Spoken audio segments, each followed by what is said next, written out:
Hello student, एक बार फिर से आपका स्वागत है आपके स्मार्ट स्टडी क्लासेस में। हाँ, तो हमारी इंटरमीडिएट की इंग्लिश ग्रामर क्लास चल रही थी और जिसमें हम आज आपको बताने वाले हैं ऐसे, यानी कि एक अच्छा निबंध इंग्लिश में कैसे लिख सकते हैं। तो आज की वीडियो आपके लिए बहुत ही महत्वपूर्ण होने वाली है, क्योंकि आज जो हम बताने जा रहे हैं जिसके माध्यम से आप 12 नंबर बहुत ही आसानी से प्राप्त कर सकते हैं। तो आज की वीडियो में डिस्कस करेंगे कि कौन कौन से जो ऐसे हैं बहुत ही इम्पोर्टेंट है 2021 के लिए, और हम अच्छा निबंध इंग्लिश में कैसे लिख सकते हैं। तो इसके लिए हमने 6 पॉइंट तैयार किए हैं। कितने कि 6 बिंदु तैयार किए हैं। यदि आपके माइंड में ये 6 बिंदु होते हैं तो आप किसी भी ऐसे को बहुत ही अच्छी तरह से लिख सकते हैं।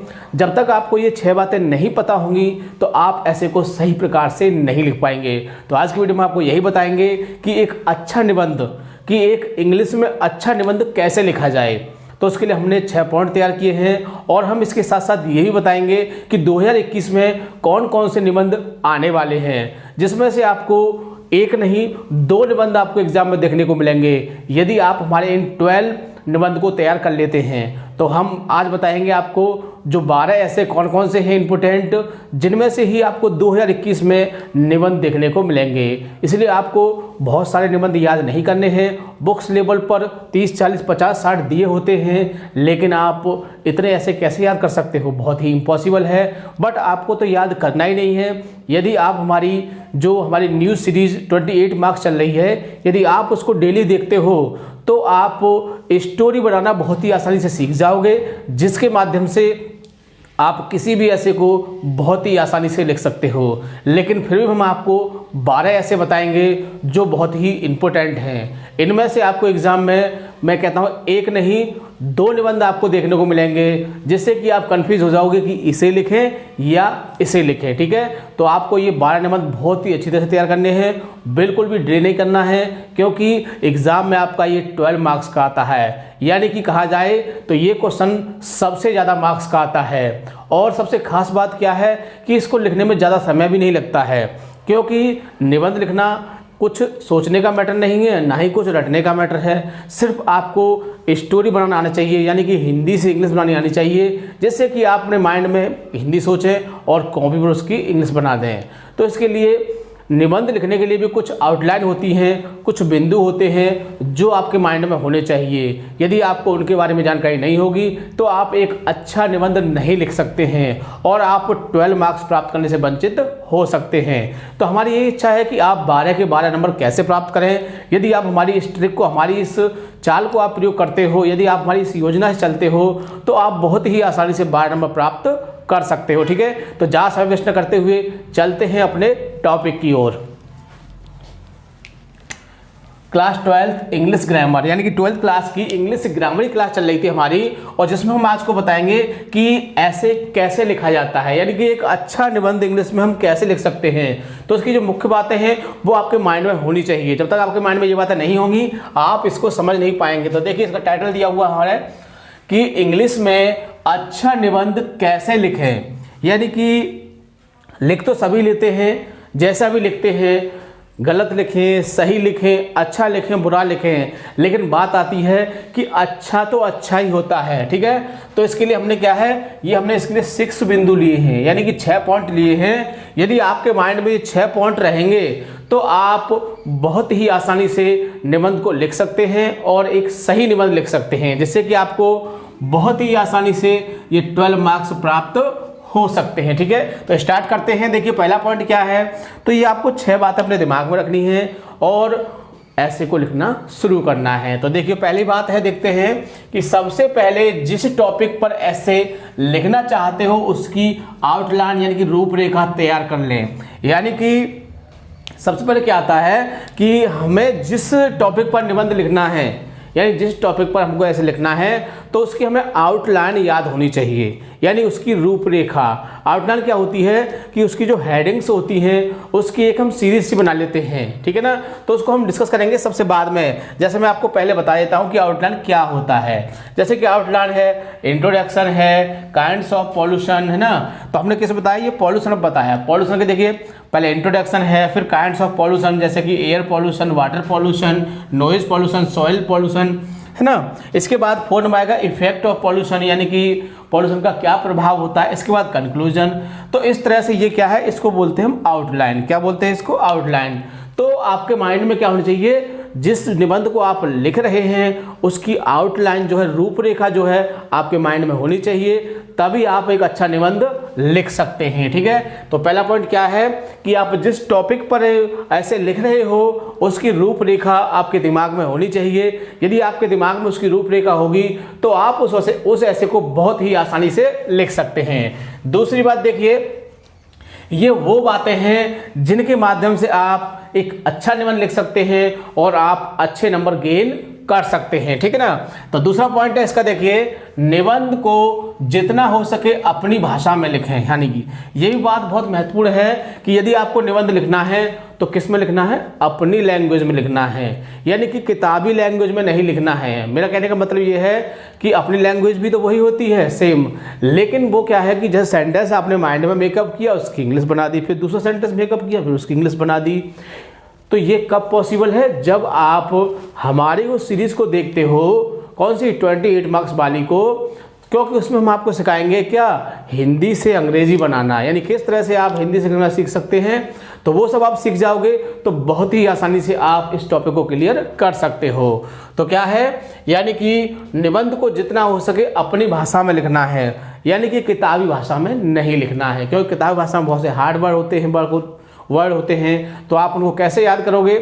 और ये मैटर ऐसा है नहीं है जिसको कि आप रट लो, क्योंकि हाई स्कूल स्तर मानते हैं छोटा ऐसे आता है तो बच्चे उसको रट भी लेते हैं, बट इंटरमीडिएट में क्या होता है, कोई इंसिडेंट होती है, कोई बड़ा फेस्टिवल होता है ना, तो क्या होता है उसको रटना बहुत ही इम्पॉसिबल है। और 1-2 निबंध नहीं होते सो आसानी से आप उसको रट लें, 10-10, 20-20, यानी कि बुक्स में तो देखा जाए तो 50-60 ऐसे दिए होते हैं और उसमें से ही आपको एक निबंध मिलेगा। हो सकता है उसमें से भी नाम ले तो क्या होगा, तो बड़ी दिक्कत हो सकती है, आपके 12 मार्क्स खतरे में जा सकते हैं। इसलिए आपको क्या है, आपको स्टोरी को बहुत ही अच्छी तरह से सीखना है ताकि आप ये 12 मार्क्स अचीव कर सके। ठीक है ना। इसके बाद है तीसरा पॉइंट है, निबंध लिखते समय काट पीट बिल्कुल न करें और स्पेलिंग पर विशेष ध्यान दें। ये भी बात समझने की है, यानी कि हमने अक्सर देखा है कि बच्चे जब ऐसे लिखते हैं, ऐसे क्या कोई भी क्वेश्चन लिखा जाए लेकिन उसमें काट पीट नहीं होनी चाहिए, क्योंकि काट पीट से क्या होता है, जो हमारी राइटिंग होती है बहुत भद्दी लगती है और एग्जामिनर क्या होता है नंबर को कम कर देता है। मैं ये कह रहा हूँ पूरे नहीं काटेगा, लेकिन जैसे कि 12 मार्क्स का क्वेश्चन है तो सही आंसर आपने लिखा है तो उसमें 10 मार्क्स देने का पूरा उसका अधिकार है, लेकिन अगर काट पीट ज़्यादा हो रही है तो आपको वो 3-4 नंबर ही देगा, क्योंकि वो आपकी जो काट पीट से उससे बहुत ज़्यादा दुखी हो जाए, बोला कि ये बच्चा पता नहीं कुछ जानता है नहीं जानता, कभी लिखता है कभी काटता है, कभी काटता है कभी लिखता है, पता नहीं टीप के लिखा है, किसी ने बोला फिर समझ में आ गया लिख लिया, नहीं आया फिर काट दिया फिर दोबारा लिखा, तो उसके माइंड्स में ऐसी फीलिंग्स आ सकती हैं। इसलिए आपको क्या करना है, बिल्कुल भी काट पीट नहीं करनी है। और स्पेलिंग का तो बहुत ही खास करके ध्यान रखना है। हम आपको पहले बता चुके हैं कि इंटरमीडिएट में स्पेलिंग पर बहुत ज़्यादा फोकस किया जाता है। ठीक है ना। तो इसके लिए क्या करोगे कि जो भी आप ऐसे याद करोगे, यानी कि जिस ऐसे को आपने अच्छी तरह से याद कर लिया है तो उसके 2 या 3 बार उसको लिख के देख लोगे, क्योंकि लिखने से क्या होता है कि जो स्पेलिंग्स होती हैं वो हमारे हैंड से निकलती हैं। यदि हमको उन पर डाउट होता है तो उनको हम चेक कर सकते हैं और फिर दोबारा सही करके लिख सकते हैं। तो इस तरह से जो स्पेलिंग्स है वो याद हो जाती है। ठीक है ना। तो क्या करोगे, उसको आप स्पेलिंग्स पर भी बहुत ज़्यादा फोकस करोगे, इसको भी बहुत ठीक प्रकार से देखोगे। ठीक है। अगला पॉइंट देखते हैं, चौथा है, निबंध लिखते समय माइंड को स्थिर रखें और उस टॉपिक पर फोकस करें जिस पर आप ऐसे लिख रहे हैं। हाँ भी ये भी बात सोचने की है कि ऐसे लिखते समय अपने माइंड को स्थिर रखना चाहिए। स्थिर समझते हो ना, यानी कि हमें निबंध लिख रहे हैं तो अपना पूरा कंसंट्रेशन, अपना पूरा ध्यान हमको किस पर रखना है, निबंध पर भी रखना है। यानी कि अक्सर क्या करते हैं स्टूडेंट, निबंध लिख रहे हैं और उधर देख रहे हैं यार इसके राइटर का नाम क्या है, और या कोई बच्चा कोई पूछ रहा है तो उसकी तरफ ध्यान लगा लिया कि यार चौथे का बता दे, तीसरे का बता दे, या मुझसे इस चीज़ को पूछ ले, तो माइंड कहाँ है, निबंध से हट गया, उधर चला गया। तो जब ऐसे लिखे तो क्या करोगे, अपने माइंड को स्थिर रखोगे, बिल्कुल उसी पर ध्यान रखोगे पूरा कि हम निबंध लिख रहे हैं, क्योंकि यदि आपका जो ध्यान उससे हट गया तो आपके दिमाग में जो ऐसे की रील बनी हुई है, जो उसकी पिक्चर्स बनी हुई है, वो माइंड से हट जाएगी और आप उस टॉपिक को पूरी तरह से भूल जाओगे। इसलिए जब भी आप ऐसे लिखो तो माइंड को एक जगह स्थिर रखोगे। कोई बोल रहा है, बोलने दो, उसकी बात को मत सुनो। भले ही आपको कुछ बताने वाला है बट उसकी बात को मत सुनो जब तक आपका ऐसे पूरा कंप्लीट ना हो जाए। और क्या है, हमको उसी टॉपिक पर फोकस रखना है जिस पर हम ऐसे लिख रहे हैं, यानी कि हमको उस चीज़ की पूरी तरह से जानकारी होनी चाहिए। अगला पॉइंट देख लेते हैं, आपका 5वां क्या कहता है, आवश्यकता पड़ने पर फ्रेजल वर्ब एंड इडियम्स का भी यूज कर सकते हैं। ऐसा करने से आपके ऐसे में 4 चांद लग जाएंगे। ये बात भी बिल्कुल सही है। यदि आप ऐसे लिख रहे हो तो उसमें आप फ्रेजल वर्ब हो, यानी कि जो वर्ब होती है जिसमें कई शब्द होते हैं, शब्द समूह होता है, तो वो बहुत ही अच्छी वर्ब मानी जाती है। और हम इडियम्स का भी यदि ऐसे में प्रयोग कर दें तो जो हमारा ऐसे होता है वो बहुत ही अच्छा माना जाता है। एग्जामिनर उसे देखेगा, वो समझ जाएगा कि बच्चा वाकई टैलेंटेड है, वाकई होशियार है, क्योंकि उसने फ्रेजल वर्ब और किसका, इडियम्स का प्रयोग किया है। ऐसा कोई नहीं करता है, इसीलिए वो आपको मार्क्स ज़्यादा से ज़्यादा देने की कोशिश करेगा। ठीक है, तो इस तरह से आपका 5वां पॉइंट कंप्लीट होता है। आगे देखिए आप आता है 6 पॉइंट। 6 पॉइंट जो है बहुत ही इंपॉर्टेंट है, इसका तो आपको बहुत ही खास करके ध्यान रखना है। बट वैसे 6 पॉइंट आपके बहुत ही महत्वपूर्ण हैं। यदि आपके दिमाग में 6 पॉइंट रहेंगे तो मैं इस बात की गारंटी लेता हूं कि आपका ऐसे गलत नहीं हो सकता है। ठीक है, तो देखिए 6 पॉइंट क्या कहता है कि जिस टॉपिक पर आप निबंध लिख रहे हो उसके बारे में जानकारी होना आवश्यक है। तो देखो ये सबसे महत्वपूर्ण बात है कि जिस टॉपिक पर हम निबंध लिख रहे हैं तो उसकी जानकारी होना हमें बहुत ही ज़रूरी है। भले ही हमको उसका ऐसे याद नहीं है, लेकिन हमको उसकी जानकारी होना बहुत ज़रूरी है, क्योंकि यदि जानकारी होगी तो हम अपने माइंड से बना के भी उस ऐसे को कंप्लीट कर सकते हैं। और ऐसे पर मार्क्स बहुत अच्छे मिलते हैं, ना कि जो किताबी वो है। यदि आप किताबी भाषा लिखोगे तो आपको मार्क्स ज़्यादा अच्छे नहीं देगा। एग्जामिनर समझेगा कि या तो ये रट्टा मार के आया है या फिर इसने टीप के लिखा है, क्योंकि सेम बुक का मैटर लिखने पर जो एग्जाम होगा उसके माइंड में यही फीलिंग आती है कि या तो बच्चे ने इसको रट लिया है और उसने रटा है और रटा हुआ आ गया है, उसको लिख दिया है, या फिर ये सोचेगा कि या इसने कहीं से टीप के लिखा है, क्योंकि जो बुक्स की जो भाषा होगी उसको देख के वो समझ जाएगा। ठीक है ना, तो आपको लास्ट पॉइंट भी याद रखना है कि जिस टॉपिक पर आप ऐसे लिख रहे हो उसकी पूरी जानकारी आपके माइंड में होनी चाहिए, ताकि आप उस निबंध को बहुत ही आसानी से लिख सको। तो ये थी 6 बातें जिनको हमको माइंड में रखना है यदि हम इंग्लिश में अच्छा निबंध लिखना चाहते हैं। और ये जो निबंध का मैटर है बहुत ही इम्पोर्टेंट है, आप इसको अपने माइंड में रखिए। तो अब देख लेते हैं कि कौन कौन से 2021 के लिए एग्ज़ाम में आने के लिए कौन कौन से जो ऐसे हैं बहुत ही महत्वपूर्ण हैं जिनकी जानकारी हमें होनी चाहिए। यदि आपको कुछ भी नहीं याद करना है, ये 12 निबंध आप पढ़ जाना, मैं गारंटी देता हूँ आपको 2 एग्जाम में जरूर मिल जाएंगे। ठीक है ना, तो केवल यही 12 याद करने हैं, चाहे बुक में आपकी मैं 30 दी हूँ, 50 दी हूँ, 60 दी हूँ, जितने भी दिए हों आपको, बट आपको ये केवल यही 12 याद करने हैं। मैं इस बात की गारंटी देता हूँ कि एक इनमें से आपको एग्जाम में जरूर देखने को मिलेगा। और आपको ये नहीं करना है कि पता नहीं ये कहाँ से याद करेंगे, कैसे याद करेंगे। आप इस चीज़ के लिए बिल्कुल डोंट वरी रहिए, क्योंकि हम जितने भी ऐसे हैं हम आपको 1 बाय 1 आपको लिखवाएंगे और यहाँ बोर्ड पर समझाएंगे, ताकि आप उसको अच्छी तरह से याद कर सकें। और हम इनको एक साथ भी नहीं लिखवाएंगे। ऐसा होता है कि एक साथ बहुत सारा काम करा दिया जाए तो तुम याद नहीं कर पाते हो, दिक्कत होती है। तुमको क्या, सबको होती है। इसलिए हम क्या करेंगे, एक दिन में एक ही ऐसे कराया करेंगे, और हो सके तो उसमें हम 1 या 2 गैप भी दे दिया करेंगे डेज का, जिससे कि आप उसको 1-2 दिन में बढ़िया तरह से कंप्लीट कर सको। ठीक है ना, जैसे एक ऐसे करा दिया, फिर 2 दिन का गैप दे दिया, फिर दूसरा ऐसे करा दिया, फिर 2 दिन का गैप दे दिया, है ना। तो इस तरह से आपका 1 मंथ में जितने भी ऐसे हैं वो कंप्लीट हो जाएंगे आपके। और 2 दिन का जब समय मिलेगा आपको तो आप उसको आसानी से याद भी कर सकते हैं। यदि हम कंटिन्यू कराएंगे तो आपको दिक्कत हो सकती है कि ये याद करें कि वो याद करें, क्या याद करें, क्योंकि 2-2 वीडियो आती हैं। और भी सब्जेक्ट मैं मानता हूँ कि और भी आपके पास विषय हैं, खाली इंग्लिश नहीं है, तो इससे ही लगे रहोगे, है ना। इसे तो आप पार्ट टाइम पढ़ लिया करो तो भी आपका अच्छा स्कोर हो जाएगा। ठीक है ना, बट पढ़ना ज़रूर है। ये नहीं है कि हाँ पढ़ लिया, ऐसे काम नहीं चलेगा। ठीक है, तो ये 12 ऐसे हैं जिनको हम आपको वन बाय वन आपको समझाते हैं कि कौन सा निबंध कैसा है, क्योंकि जानकारी भी होना बहुत ज़रूरी है। जानकारी से ही बहुत अच्छा बेनिफिट मिलता है और हमको ऐसे लिखने की ताकत मिल जाती है। तो स्टार्ट करते हैं। देखिए कौन कौन से हैं। तो इम्पोर्टेंट ऐसे फॉर बोर्ड एग्जाम 2021, यानी कि 2021 में जो आप एग्जाम दोगे उसमें इन निबंधों को ही आप देखोगे। ओके, तो स्टार्ट करते हैं। देखिए पहले पर है हमारा पॉल्यूशन। क्या है? पॉल्यूशन।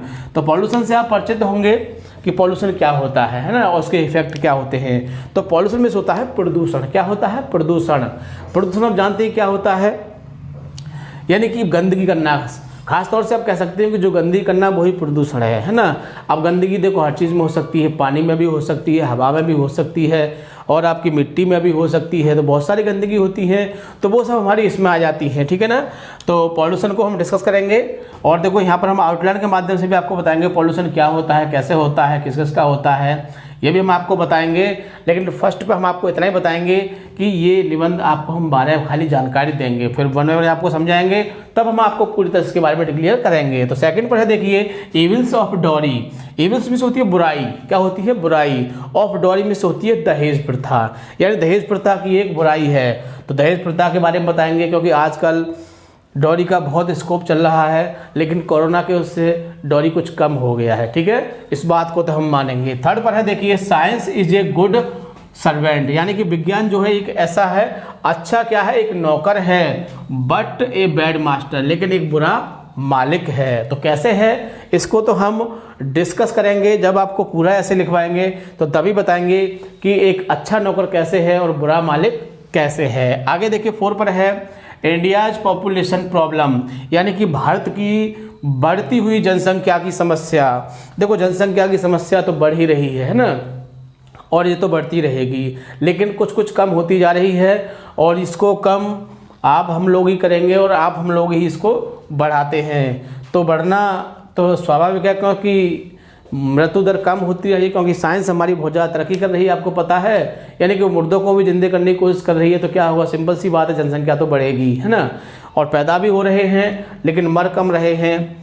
लेकिन देखा जाए तो बहुत सारे मर जाते हैं, सोचा जाता है कि रोज़ इतने मरते हैं, रोज़ उससे मर गए। अभी कोरोना ने देखो लाखों को मार लिया, आपको पता होगा, लेकिन फिर भी जनसंख्या कम नहीं हो रही है, ठीक है।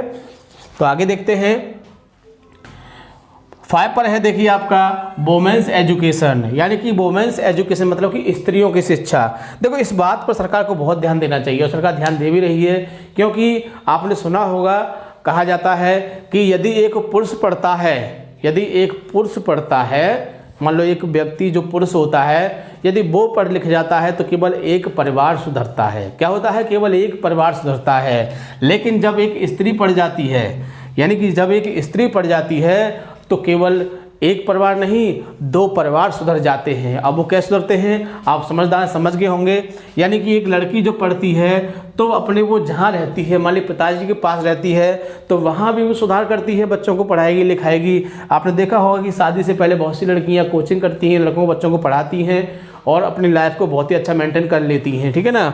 और जब उनकी शादी हो जाती है तो फिर ससुराल में पहुंच जाती हैं, तो वहाँ पर भी वो बच्चों को पढ़ाती हैं लिखाती हैं। तो हम कह सकते हैं कि एक पुरुष पढ़ने से केवल एक परिवार ही सुधरता है, बट एक महिला के पढ़ने से, एक स्त्री की, लड़की के पढ़ने से 2 परिवार सुधर जाते हैं, ठीक है ना। और वैसे भी कह सकते हैं कि माँ जो होती है बच्चे की प्रथम गुरु होती है ना, तो इस तरह से माँ का शिक्षित होना बहुत ही जरूरी है। तो सरकार को इस बात पर ध्यान देना चाहिए, इसलिए ये भी बहुत इंपॉर्टेंट है। आगे देखते हैं duties of student in free India, यानी कि स्वतंत्र भारत में विद्यार्थियों के क्या कर्तव्य हैं। तो विद्यार्थियों के कर्तव्य याद पता होना चाहिए, क्योंकि आजकल विद्यार्थी बहुत ज़्यादा बिगड़ रहे हैं, इसलिए उनको उनके कर्तव्य याद दिलाना बहुत जरूरी है। इसलिए हमारा ये निबंध भी बहुत इंपॉर्टेंट है, ठीक है ना।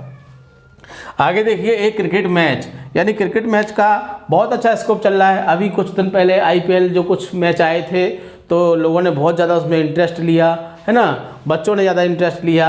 बट इंटरेस्ट के साथ साथ ये भी होता है कि और लोगों को भी जानकारी होनी चाहिए इसकी, क्योंकि कुछ स्टूडेंट क्या होते हैं वो तो देखकर आनंद ले लेते हैं, लेकिन और बहुत सारे होते हैं जिनको इंटरेस्ट नहीं, वो कैसे करेंगे, आनंद लेंगे। तो वो एग्ज़ाम में इसको लिखेंगे, और लिखेंगे तो क्या करेंगे, उसको याद करेंगे। तो याद करना पड़ेगा, तो याद करने के लिए लिखेंगे ना उसको, इसलिए वो इसकी भी जानकारी उनको हो जाएगी। इस पर्पज़ से, क्योंकि IPL आए थे इस साल, तो हो सकता है कि क्रिकेट भी इसके लिए बहुत महत्वपूर्ण है। आगे देखते हैं माय फेवरेट ऑथर, यानी कि मेरा मनपसंद कवि कह सकते हो, लेखक कह सकते हो। तो हमने एक ऐसे व्यक्ति को चुना है जो कवि भी थे और वो लेखक भी थे, इसलिए हम उनके बारे में बताएंगे। तो दोनों ही बातें पूरी हो जाएंगी, क्योंकि वो यहाँ पर पोइट भी दे सकता है कि किसी एक पोइट का वर्णन करिए या किसी एक ऑथर का वर्णन करिए, तो दिक्कत हो जाएगी। 2 प्रश्न आपको याद करने पड़ेंगे, यानी कि 2 ऐसे आपको याद करने पड़ेंगे। इसलिए क्या करोगे आप, हम एक ऐसे व्यक्ति का लिखाएंगे जो आपके ऑथर भी हैं और पोइट भी हैं, ठीक है ना। तो एक के लिए दोनों काम करेंगे। ओके, आगे देखिए, the most pressing problem of our country, यानी कि हमारे देश की जो सबसे गंभीर समस्याएं हैं, जो ज़्यादा दबाव डालती हैं हम पर, वो उन समस्याओं को बताइए। तो हमारे देश में बहुत सारी समस्याएं हैं, है ना। अभी देख लो, वाटर पॉल्यूशन आ गया है ना, जो पॉल्यूशन की समस्या है, और पॉपुलेशन की भी समस्या है, और पैसे की समस्या है, और बहुत सारी समस्याएं हैं। तो उन सब समस्याओं का वर्णन हम इस निबंध में करेंगे, जिससे कि जितनी भी देश की समस्याएं हैं वो आपको पता हो सके और आप उनके लिए सुधार की कुछ बातें सोच सकें, ठीक है। इसके बाद देखिए 10 पर है आपका corona a global challenge. Corona है ना, कोरोना तो कोरोना तो इस साल आना है, आपको पता है, इसलिए आपको ये तो बहुत ही अच्छी तरह से याद करना है। कोरोना एक ग्लोबल चैलेंज, यानी कि कोरोना एक वैश्विक चुनौती, यानी कि संसार के लिए क्या है कि ये चुनौती है। तो कोरोना के बारे में भी आपको जानकारी होनी चाहिए। वैसे तो आप सभी जानते हैं कोरोना क्या है, क्योंकि आजकल जहाँ देखो वहाँ कोरोना चल रहा है, तो सबको जानकारी है। लेकिन एक ऐसे के रूप में हम आपको इसकी जानकारी देंगे ताकि एग्ज़ाम में आने पर आप इसको बहुत ही आसानी से लिख सकें। आगे देखिए 11 पर है merits and demerits of TB, यानी कि मेरिट्स में होते हैं गुण होते हैं और डिमेरिट्स में होता है अवगुण ऑफ टीबी, यानी कि टीबी से क्या गुण हैं और क्या अवगुण हैं। हम कह सकते हैं कि टीबी से क्या फ़ायदा है और क्या नुकसान है। तो इस चीज़ को भी डिस्कस करेंगे, क्योंकि आजकल इसका भी बड़ा टीवी का भी बहुत ज़्यादा वो चल रहा है। बच्चे आजकल टीवी पर ज़्यादा ध्यान दे रहे हैं, क्योंकि स्कूल चल नहीं रहे हैं, स्कूल सब बंद पड़े हुए छोटे बच्चों के। तो वो क्या कर रहे हैं, वो घर पर टीवी देखते हैं, या तो खेलेंगे बाहर जाके या फिर टीवी देखेंगे। 2 ही काम है उनके पास, तीसरा कोई काम है नहीं। इसलिए तो कुछ टीवी की बारे में आपको बताएंगे कि टीवी से क्या लाभ है, क्या परेशानी है, क्या हानियाँ हैं, ठीक है। आगे देखिए 12 पर है आपका a visit to a historical building. देखिए विजिट का आजकल क्या है, सब मामला बंद पड़ा है। आपको पता है कोरोना ने सब जितनी विजिट थी सब बंद कर दी, ना कहीं जाना ना कहीं आना, अपने घर पर आराम से ही रहना खाना यही काम करना है। इसीलिए अब क्या होगा, तो विजिट की आप विजिट का मामला बंद हो चुका है, तो क्या होगा, तुम इस सोचोगे विजिट तो बंद हो गया तो विजिट का तो नहीं आना चाहिए, लेकिन बंद हो गया ना इसीलिए आना चाहिए, क्योंकि लोगों को इसके प्रति आकर्षित होना चाहिए।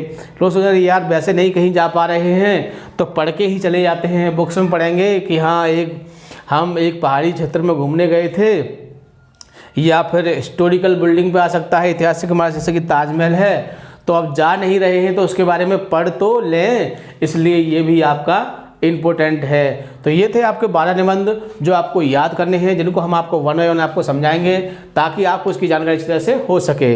अब बात आती है आगे की, मान लीजिए एक हमने पॉल्यूशन का एक ऐसे लिखा है और उसकी आउटलाइन कैसे हम याद करते हैं। तो ये यदि आउटलाइन आपके माइंड में होगी तो आप ऐसे को बहुत ही आसानी से लर्न कर सकते हैं। जैसे कि देखो हमने आउटलाइन में लिखा हुआ है, फर्स्ट पे क्या होता है, इंट्रोडक्शन, यानी हमको जानकारी होनी चाहिए कि पॉल्यूशन क्या होता है, कैसे होता है, इसके बारे में जानकारी होना बहुत ज़रूरी है। आगे आता है काइंड्स ऑफ पॉल्यूशन, यानी पॉल्यूशन कितने प्रकार होते हैं तो उसके बारे में जानकारी होनी चाहिए। इसके बाद जैसे कि एयर पॉल्यूशन है, वाटर पॉल्यूशन है, नॉइज़ पॉल्यूशन है, सॉइल पॉल्यूशन है, तो ये सब क्या है, ये आपके सब प्रदूषण है। और फिर आता है इफेक्ट ऑफ पॉल्यूशन, यानी कि इस पॉल्यूशन से क्या प्रभाव पड़ता है। तो आप समझदार हैं, बुद्धिजीवी समझते हैं क्या प्रभाव पड़ता है, कि पॉल्यूशन क्या होता है, बीमारियों को देता है, आप सभी जानते हैं, तो इसको कम से कम करना चाहिए। और फिर कंक्लूजन, निष्कर्ष, इसके बाद लिखते हैं कि पॉल्यूशन से क्या पूरा निष्कर्ष लिखना, वो सब इसमें लिख देते हैं। तो इस तरह से हमको ये सारी बातें पता होनी चाहिए। खास तौर से हमको जो भी आउटलाइन है वो अच्छी तरह से याद होनी चाहिए, यानी कि प्रत्येक ऐसे की हमको आउटलाइन याद होनी चाहिए। यदि हमको आउटलाइन याद होगी तो हम किसी भी ऐसे को बहुत ही आसानी से लिख सकते हैं। तो ये थी हमारी बातें, इंग्लिश में एक अच्छा निबंध कैसे लिखें। तो ये बातें आपको अच्छी तरह से स्मरण होनी चाहिए, याद होनी चाहिए, ताकि आप निबंध लिखें तो ये गलती ना कर सकें। ठीक है, तो इन बातों को क्या करोगे आप बहुत अच्छी तरह से याद करोगे। और हम चाहते हैं आपके साथ साथ आपके जो मिलने वाले हैं, आपके जो जानने वाले हैं, वो भी इन बातों को समझें, जानें। इसलिए आप क्या करोगे, वीडियो को ज़्यादा से ज़्यादा लाइक करोगे, शेयर करोगे, ताकि वो लोग भी इस चीज़ का फ़ायदा उठा सकें। ठीक है, थैंक यू। जय हिंद, जय भारत।